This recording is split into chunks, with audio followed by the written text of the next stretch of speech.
Hello అండి. Welcome to our channel sunshine of Nandana. ఈరోజు అసలు మన వీడియోలో బుడమేరు ఎలా ఉందో పరిస్థితి నేను చూపిస్తున్నానండి.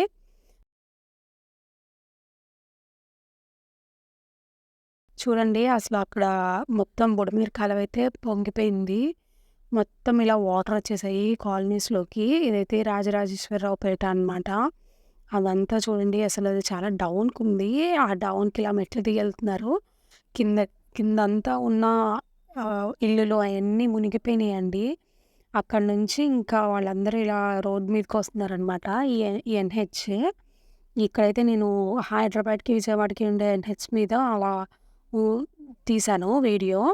ఇక్కడ అలా ఉందండి. కింద నుంచి అలానే మనుషులందరూ పైకొస్తున్నారనమాట. ఒక చిన్న మెట్ల దారైతే ఉంది. అక్కడి నుంచి పైకొస్తున్నారు.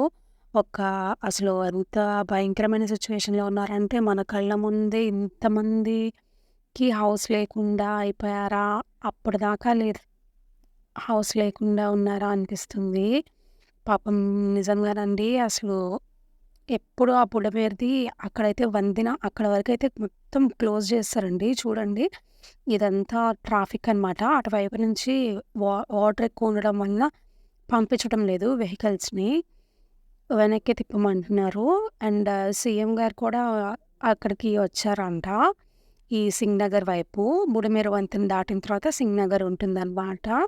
అక్కడికొచ్చారు. అసలు చాలా భయంకరమైన సిట్యుయేషన్ ఉందండి విజయవాడలో. ఇంకా సింగ్ నగర్‌లో అయితే మా ఫ్రెండ్స్ కూడా ఉన్నారు. పాపం వాళ్ళకి కరెంట్ కూడా లేదంట. ఫోన్ చేసినా కూడా స్విచ్ ఆఫ్ అని వస్తుంది. ఇలాంటి సిట్యుయేషన్ అయితే ఈ మధ్యలో అసలెప్పుడూ చూడలేదండి. విజయవాడ ఎండలంటే భయపడ్డాం గానీ, వర్షం అంటే ఇలా ఉంటుందా అని కూడా 2005లో ఇలా ఉందంట. చూడండి అసలు మొత్తం మునిగిపోయినియి అక్కడైతే. అసలు అక్కడున్న వాళ్ళందరూ గ్రౌండ్ ఫ్లోర్ మొత్తం మునిగిపోయింది. ఫస్ట్ ఫ్లోర్ వరకు వస్తున్నాయంట వాటర్ అపార్ట్మెంట్స్‌లో ఉన్న వాళ్ళకైతే. ఇంకా అక్కడ నైట్ అంతా గూడా కరెంట్ లేదు. బాగా ఇబ్బంది పడుతున్నారు. కరెంట్ లేదంటండి. కనీసం వాళ్ళకి ఫోన్ చేస్తుంటే కనెక్ట్ కూడా అవ్వడం లేదు. అసలు ఇలాంటి సిట్యుయేషన్ విజయవాడలో ఇదే అనమాట మేము ఫస్ట్ టైమ్ చూడడము. ఇప్పుడు 2005లో ఇలాంటి సిట్యుయేషన్ వచ్చిందంట. మళ్ళీ ఇప్పుడు అక్కడ అసలు బుడమేరు వంతెన, ఆ వంతెనలో అసలెప్పుడు వాటర్ చాలా కిందకుంటాయండి. అలాంటిది ఇంత లెవెల్ పెరిగిపోయినియి వాటర్ లెవెల్. అసలు మొత్తం జలదిగ్బంధం, మొత్తం అష్టదిగ్బంధం అన్నట్టు ఉన్నారంట. ఎంతోమంది హార్ట్ పేషెంట్స్ అయితే ముసలివాళ్ళు అది చూసి అంత వాటర్ లెవెల్ చూసి ఒకాయన అప్పుడే చనిపోయారంటండి. అది గూడా చాలా బాధ అనిపించింది మేమెళ్ళే టైంలో.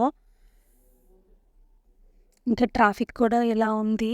మాక్సిమం బయటికి రాకుండా ఉండడం బెటర్ ఈ టైంలో అయితే. Please subscribe to my channel. Thank you for watching my video.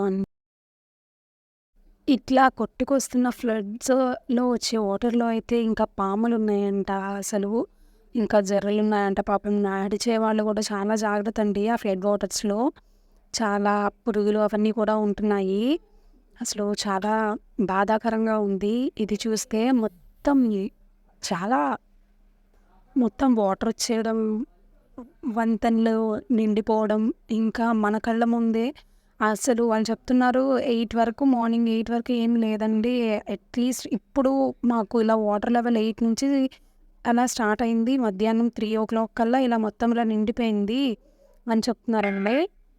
అమ్మో! అసలు ఇలాంటి సిట్యుయేషన్ చూస్తామని కూడా అనుకోలేదు. చాలా బాధాకరంగా ఉంది. ఇంకా చాలా బండ్లు, బైక్స్, కార్స్ కూడా మునిగిపోయి ఉన్నాయండి. అసలు అదే వాటర్‌లో. అసలు వాటర్‌లో మునిగిపోయినాయంటే ఇక అసలు మనకు కనిపించడం లేదు. కనీసం లోపలికి వెళ్ళడానికి కూడా అక్కడ వీడియో తీసి లోపలికి అక్కడి నుంచి వెళ్ళడానికి కూడా భయపడుతున్నారు. అండ్ ఇంకా అక్కడి నుంచి మేము అక్కడ మట్టి దగ్గర నుంచి తీస్తుంటే లేదు ఇంకా అవి వచ్చేస్తాయి, వచ్చేసేయండి అని చెప్తున్నారు. అంత చాలా ఎక్కువగా ఉందండి ఫ్లడ్ వాటర్ అయితే. ఇదే వాటర్‌లో పురుగులు, పాములు గూడా ఉన్నాయంట బాగా. జాగ్రత్తగా ఉండండి. మాక్సిమం ట్రావెలింగ్ అంతా ఆపేసేయండి. ఇంకా బుడమేరు వంతెన అయితే అలా అంటుకుంటుందండి ఆ బ్రిడ్జ్‌కి. అదేననమాట సింగ్ నగర్‌కిను, ఈ పక్కన అయోధ్య నగర్‌కి ఉండే బ్రిడ్జ్. అసలు ఆ బ్రిడ్జ్ అలా నిండిపోవడం ఇదేనండి నేను చూడడం ఫస్ట్ టైమ్ అయితే.